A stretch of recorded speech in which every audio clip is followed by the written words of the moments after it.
Hello my dear student, कैसे हैं आप सब। उम्मीद है कि आप सब बहुत अच्छे होंगे। यह वीडियो क्लास 10 के मैथमेटिक्स के जो चौथा चैप्टर है द्विघात समीकरण, इसके प्रश्नावली 4.2 से संबंधित ये दूसरा वीडियो है। इस वीडियो से पहले एक वीडियो अपलोड है जिसमें प्रश्न 1 में जो क्वेश्चन नंबर 5 को दिया हुआ है वो पाँचों प्रश्नों को बहुत ही आसानी से हल किया गया है। यदि आप उस वीडियो को नहीं देखें हैं तो पहले आप जाकर उसको देख लीजिए। इस वीडियो में हम लोग जो क्वेश्चन नंबर 2 से लेकर 6 तक जो बच गया था उस सभी क्वेश्चनों को बहुत ही आसानी से हल करने वाले हैं। इसलिए जो भी विद्यार्थी इस वीडियो को देख रहे हैं आप अंत तक बने रहिए।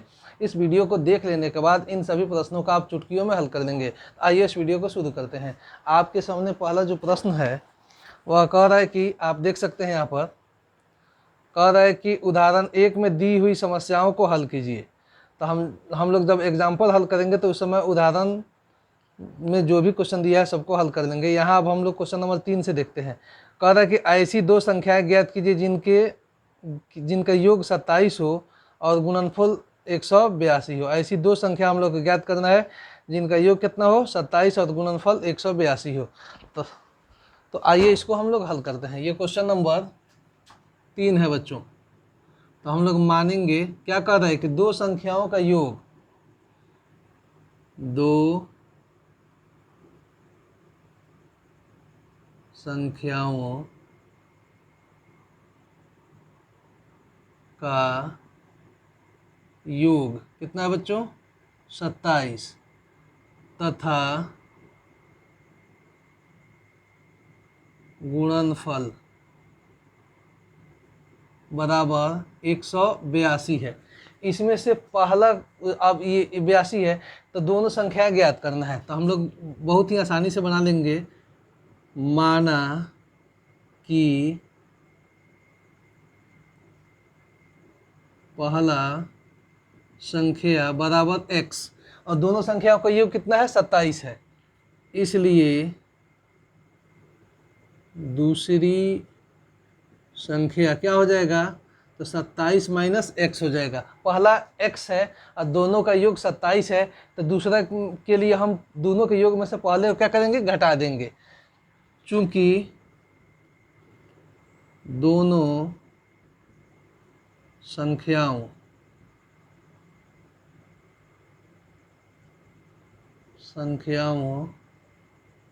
का गुणनफल बराबर 182 है, इसलिए हम लोग लिखेंगे पहली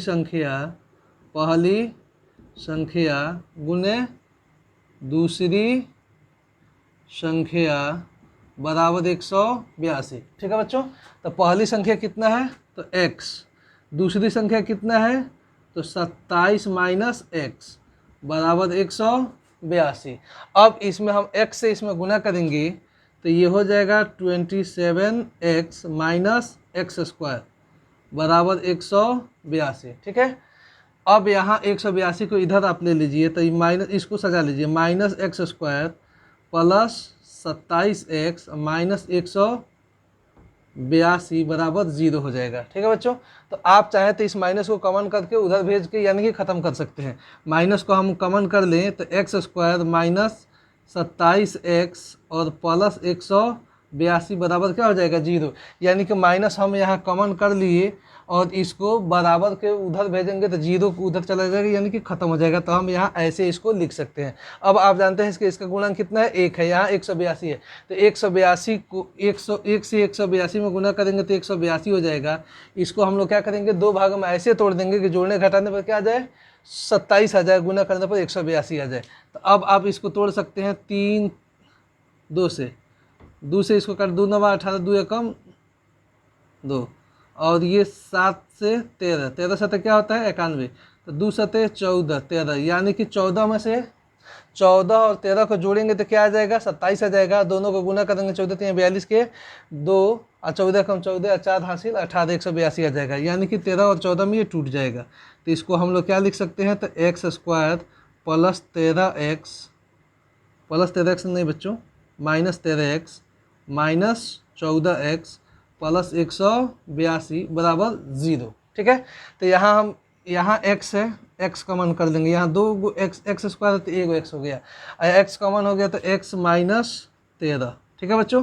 और यहाँ से -14 हम क्या करेंगे, कॉमन कर लेंगे। -14 हम कॉमन करेंगे तो यहाँ हो जाएगा x, और ये प्लस क्या हो जाएगा, माइनस हो जाएगा। 14 एकम 14, 4 बचेगा 42, 14 3 42 बराबर 0। अब आप देखिए x - 13 यानी कि कोष्ठ के अंदर आपकी दोनों सेम संख्या आती है, तो आपका कैलकुलेशन बिल्कुल करेक्ट है। अब यहाँ से एक बार x - 13 को हम क्या करेंगे, कॉमन कर लेंगे, तो क्या बचेगा यहाँ x, और यहाँ क्या बचेगा बच्चों 14 बराबर 0। आप यहाँ जब भी आपका जो कैलकुलेशन है बढ़ता जाएगा, तो नेक्स्ट स्टेप से पहले आप क्या लिखेंगे, OR, ठीक है। या हिंदी में आप चाहें तो क्या लिख सकते हैं बच्चों, या लिख सकते हैं, ठीक है। अब यहाँ हम लिखेंगे x - 13 बराबर 0 और x - 14 बराबर 0। तो x जब हम यहाँ रखेंगे 13 उधर प्लस में हो जाएगा और 14 भी प्लस में हो जाएगा, ठीक है। तो अब आप बताइए 13 और 14 को जोड़ेंगे तो क्या हो जाएगा, 27 आ जाएगा। दोनों को गुना करेंगे तो क्या आएगा, 182 हो जाएगा। अतः वह दोनों संख्याएं क्या है, 13 और 14 है। तो लिखेंगे अतः वह दोनों संख्याएं 13 तथा 14 है, ठीक है। तो ऐसे यही हमारा आंसर हो गया। आप कमेंट करके बताइएगा कि आपको ये प्रश्न का कैलकुलेशन कैसे लगा। हम इसका एक आप स्क्रीनशॉट लीजिए, फिर हम लोग क्वेश्चन नंबर 4 को हल करते हैं। जल्दी से आप कीजिए इस एक स्क्रीनशॉट। क्वेश्चन नंबर 4 देखिए, कह रहा है कि दो क्रमागत धनात्मक पूर्णांक ज्ञात कीजिए जिनके वर्गों का योग कितना है, 365 है। दो क्रमागत धनात्मक पूर्णांक ज्ञात करना है जिसके वर्गों का योग 365 है, ठीक है बच्चों। क्वेश्चन नंबर 4 है, तो हम लोग लिखेंगे माना कि पहला धनात्मक पूर्णांक बराबर x, इसलिए दूसरा धनात्मक पूर्णांक बराबर x + 1, ठीक है बच्चों। अब दोनों के वर्गों का योग 365 है। चूंकि दोनों के वर्गों का योग बराबर कितना बच्चों, 365, इसलिए पहला कितना है तो x², दूसरा कितना है तो x + 1 का स्क्वायर बराबर 365, ठीक है। इसको a + b का होल स्क्वायर पर तोड़ दीजिए, ये x² हो गया, ये a² + 2ab + b² बराबर 365, ठीक है बच्चों। यहाँ आप एक x कितना हो जाएगा, 2x², आप प्लस ये हो गया 2x और +1, और इस 364 को इधर 65 को इधर लाएंगे तो ये माइनस में हो जाएगा, ठीक है। यहाँ हम लिख देते हैं OR। अब आप बताइए ये 2x² + 2x 365 में से घटेगा तो 364, ठीक है, बराबर 0। अब आप देखिए 364 में 2, अब यहाँ एक काम करते हैं, इसको छोटा करने के लिए 2 कॉमन कर लेते हैं। 2 कॉमन कर लेंगे तो ये x² हो जाएगा प्लस x हो जाएगा, ये 3 एकम 3, 2 एकम 2 हो जाएगा, 2 × 8 = 16, 2 दूनी 4, 182 हो गया, ठीक है बच्चों। कितना हो गया, 182 बराबर 0। अब यहाँ इस 2 को उधर भेजेंगे तो 0 के नीचे चला जाएगा, यानी कि वो खत्म हो जाएगा। तो ये हो जाएगा हमारा x² + x - 182 बराबर 0। अब आप ये मत कन्फ्यूजन में रहिएगा कि 2 क्या हो गया, 2 गुना में है, उधर जाएगा तो 0 के नीचे हो जाएगा, यानी कि उसका मान क्या हो जाएगा, 0 हो जाएगा। अब इसका गुणांक कितना है, कुछ नहीं है तो 1 है। 1 से 182 में करेंगे तो क्या होगा, 182। और आप देखें कि 182 को हम लोग 13 और 14 में तोड़े हैं, 13 और 14 में तोड़ने पर इसको गुना करने पर 182 आ जाएगा, और 14 में से 13 घटा देंगे तो क्या आ जाएगा, 1 आ जाएगा। तो यानी कि हम लोग इसको 13 और 14 में क्या करेंगे, तोड़ देंगे। ये x² हमको प्लस x चाहिए, तो इसलिए -13x इधर लिख देते हैं, प्लस 14x उधर लिख देते हैं। क्योंकि 14 से इसका इसमें कॉमन करना भी आसान होगा, इसलिए 182 बराबर 0। यहाँ से आप कॉमन x ले लीजिए तो यहाँ x माइनस 13 हो जाएगा, यहाँ प्लस 14 कॉमन कर देंगे तो x माइनस 14 कम 14 14 3 42 बराबर 0। यहाँ x माइनस 3 13 तो x माइनस 13 और यहाँ आ गया हमारा x प्लस 14 बराबर 0। ठीक है बच्चों। अब यहाँ हम x माइनस 13 बराबर 0 और x प्लस 14 बराबर 0, तो ये एक ठो हो जाएगा मेरा हमारा x उधर जाएगा तो प्लस 13 और ये उधर जाएगा तो माइनस 14। तो संख्या धनात्मक पूर्णांक ये है नहीं, तो ये हो गया हमारा अमान्य। तो हम माने हैं क्या कि पहला धनात्मक पूर्णांक x, तो यहाँ लिख दीजिए इसलिए पहला धनात्मक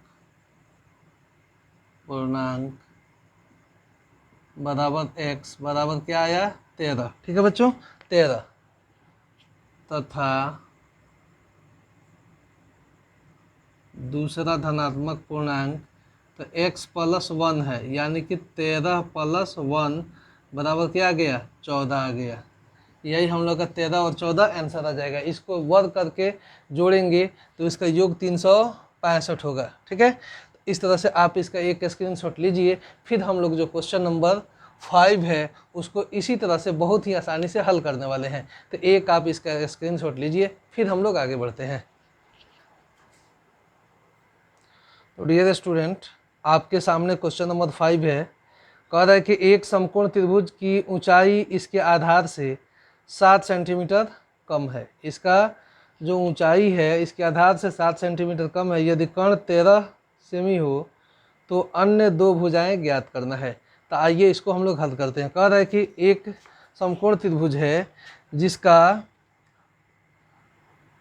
ऊंचाई इसके आधार से 7 सेंटीमीटर कम है, यानी कि आधार जितना भी है ऊंचाई उससे 7 सेंटीमीटर कम है।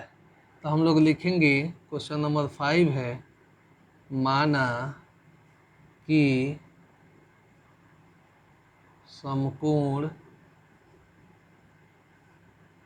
त्रिभुज की आधार बराबर x मीटर। ठीक है बच्चों, x मीटर, मीटर दिया है कि सेंटीमीटर दिया है 7 सेंटीमीटर, x सेंटीमीटर। ठीक है, तो इसलिए समकोण त्रिभुज की ऊंचाई इसके आधार से कितना कर रहा है तो x माइनस 7 सेंटीमीटर कम कर रहा है। इसकी एक समकोण त्रिभुज है जिसका ऊंचाई उसके आधार से 7 सेंटीमीटर कम है। तो हमने आधार x मान लिया तो ऊंचाई कितना हो जाएगा x माइनस 7, यानी कि इससे 7 कम।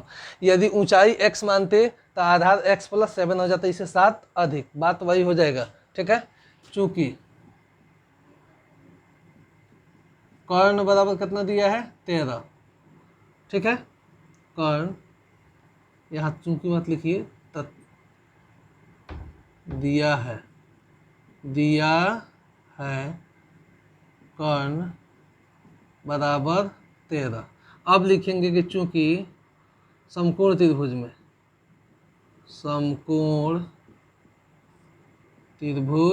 में क्या होता है कि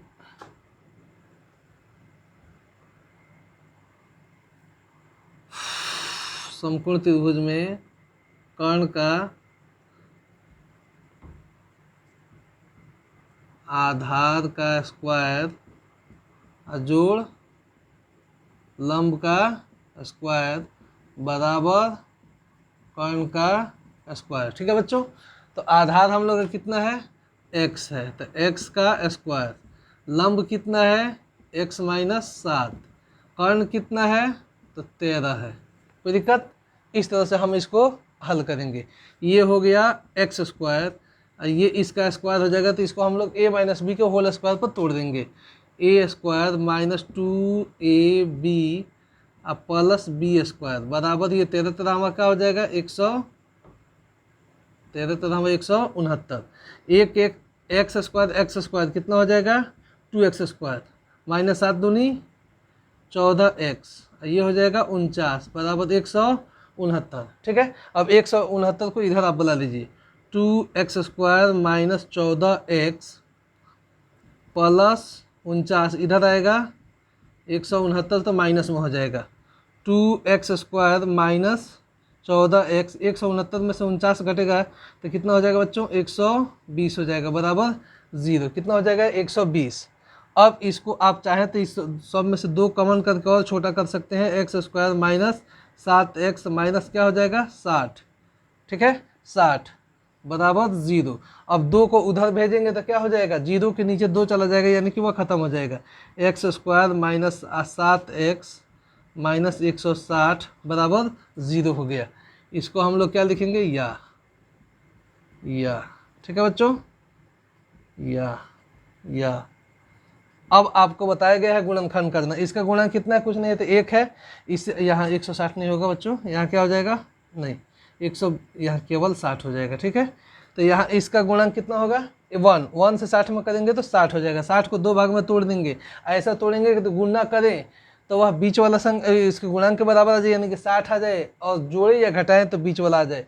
तो 12 25 60, 12 और 5 में तोड़ देंगे, 12 में से 5 घटाएंगे तो 7 हो जाएगा, यानी कि 12 5 में इसको हम बहुत ही आसानी से तोड़ सकते हैं, plus 5x minus 12x minus 60 बराबर 0 हो गया। अब यहाँ x है, यहाँ भी x है, तो x प्लस 5, यहाँ माइनस 12 कॉमन करेंगे तो x, माइनस माइनस क्या हो जाएगा प्लस बराबर 0। यहाँ x प्लस 5 तो x प्लस 5 बराबर 0, और एक काम करते हैं, x प्लस 5 बराबर 0, नहीं 0 मत कीजिए, x प्लस 5 या इसके उसके कॉमन कर लिए, यहाँ बचा x और यहाँ बचा 12 बराबर 0। अब आप बताइए इसको हम लोग रखें x प्लस 5 बराबर 0 और x माइनस 12 बराबर 0, तो x रखेंगे तो ये माइनस 5 हो जाएगा, x रखेंगे तो क्या हो जाएगा प्लस 5 हो जाएगा। ठीक है बच्चों, तो त्रिभुज की कोई भी भुजाएं जो है उसकी लेंथ लंबाई जो है माइनस में नहीं हो सकती है, तो यह अमान्य हो गया, अनवैलिड हो गया, अमान्य। ठीक है, तो इसलिए x क्या आया हमारा, यानी कि आधार कितना आ गया बच्चों, तो आधार हम लोगों का आ गया 12। तो यहाँ लिख सकते हैं, इसलिए त्रिभुज का आधार बराबर x बराबर 12 सेंटीमीटर तथा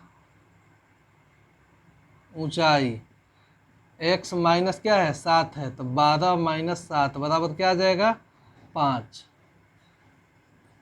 तो ऊंचाई 5 हो गया और इसका आधार कितना हो जाएगा 12।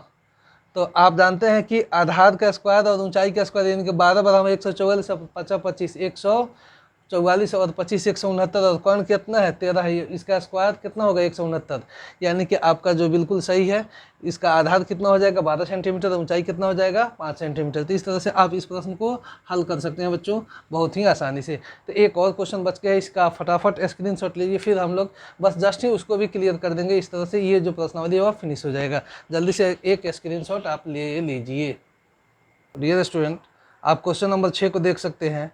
कह रहा है कि एक कुटीर उद्योग एक दिन में कुछ बर्तनों का निर्माण करता है। एक विशेष दिन यह देखा गया कि प्रत्येक नग का निर्माण लागत रुपया में उस दिन निर्माण किए गए बर्तनों की संख्या के 2 गुने से 3 अधिक थी। यदि उस दिन की कुल निर्माण लागत 90 रुपये थी तो निर्मित बर्तनों की संख्या और प्रत्येक नग की लागत ज्ञात करना है। तो कह रहा है कि प्रत्येक नग की लागत जो है वह एक दिन में जितना भी निर्माण होता है बर्तन उसके 2 गुने से 3 अधिक है, यानी कि प्रत्येक नग की निर्माण लागत उस दिन के निर्माण किए गए बर्तनों की संख्या के 2 गुने से 3 अधिक है, और एक दिन का लागत जो है 90 रुपये है। तो हम लोग बहुत ही आसानी से इसको बना सकते हैं। मानेंगे, माना कि एक दिन में निर्मित बर्तनों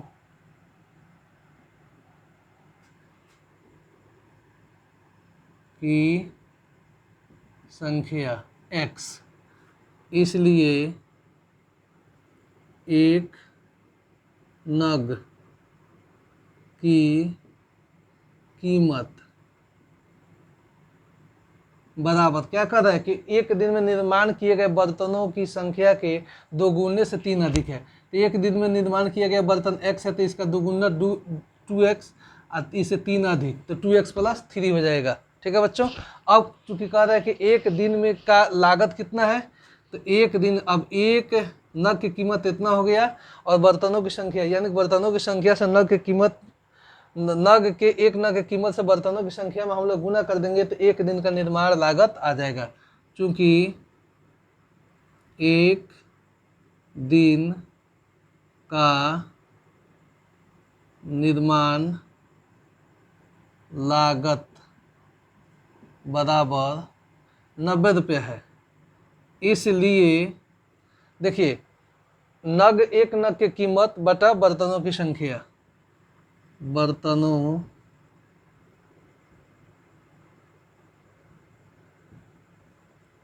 की संख्या गुने एक नग की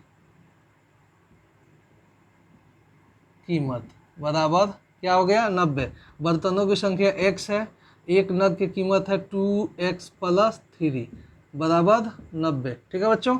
यहाँ x से आप गुना करेंगे तो 2x² + 3x, और 90 को इधर लाइए तो -90 बराबर 0। अब यहाँ आप देखिए 180 हो गया, ये 2 से इसको गुना करेंगे 180, इसको आप काटिए 9, 45, 3 से 15 बाद में, फिर 3 से 5 बाद में। ठीक है बच्चों। तो इसको आप 5 तिहाई 15 और 2 दूनी 4 तिहाई 12, यानी कि 15 और 12 में इसको हम लोग तोड़ सकते हैं। गुना करेंगे तो 180 आएगा और घटाएंगे 15 में से 12 तो 3 आ जाएगा। तो हम लोग इसको तोड़ेंगे कैसे, तो 2x² + 12 -12 कीजिए, -12 + 15, चूँकि प्लस में 3x चाहिए तो बड़ी वाली संख्या को प्लस में लिखेंगे, -90 बराबर 0। ठीक है। अब यहाँ हम क्या करेंगे, तो यहाँ 2x कॉमन करेंगे तो यहाँ 1x रह जाएगा, और यहाँ से 2 छक्के क्या होता है 12x निकल गया। अब यहाँ से हम लोग 15 कॉमन करेंगे, क्या करेंगे 15 को कॉमन करेंगे, +15 कॉमन करेंगे तो x, अब -15 छक्के 90 बराबर 0 हो गया। अब यहाँ x - 6 इसको आप पुनः कॉमन कर लीजिए, x - 6 हो गया, यहाँ बचा 2x + 15 बराबर 0। तो यहाँ हम x - 6 बराबर रखेंगे 0 और 2x + 15 बराबर 0। तो यहाँ x बराबर -6 और 2x बराबर ये -15 हो जाएगा, -6 उधर जाएगा तो प्लस हो गया, और ये x बराबर -15/2, तो ये अमान्य हो जाएगा, क्योंकि संख्या जो है, लागत जो है या बर्तनों की संख्या माइनस में नहीं हो सकती है, तो ये हो गया अमान्य। ठीक है बच्चों। तो एक दिन में निर्माण किए गए बर्तनों की संख्या कितना हो गया 6, और प्रत्येक लिखेंगे, इसलिए एक दिन में बने बर्तन की संख्या बराबर x बराबर 6 तथा प्रत्येक नग की कीमत कितना है बच्चों, तो कितना इसका कीमत है, तो 2x + 3 है, कितना है 2x + 3, यानी कि 2 गुने x का मान 6 जोड़ 3, 2 छक्के 12 जोड़ 3 बराबर 15 रुपया। तो एक नग का कीमत 15 रुपया, अब एक दिन में निर्माण किए गए बर्तनों की संख्या 6, तो लिखेंगे अतः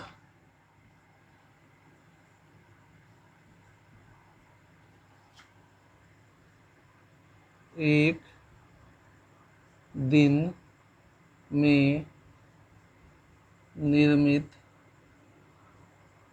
बर्तनों की संख्या बराबर कितना है 6 तथा प्रत्येक नग की लागत 15 रुपया है। ठीक है बच्चों, तो इस तरह से आप जो है सभी प्रश्नों को बहुत ही आसानी ढंग से हल कर लिए। तो थैंक यू फॉर वाचिंग। फिर हम लोग मिलेंगे नेक्स्ट वीडियो में ये 4.3 प्रश्नावली के साथ। Thank you for watching. Thank you.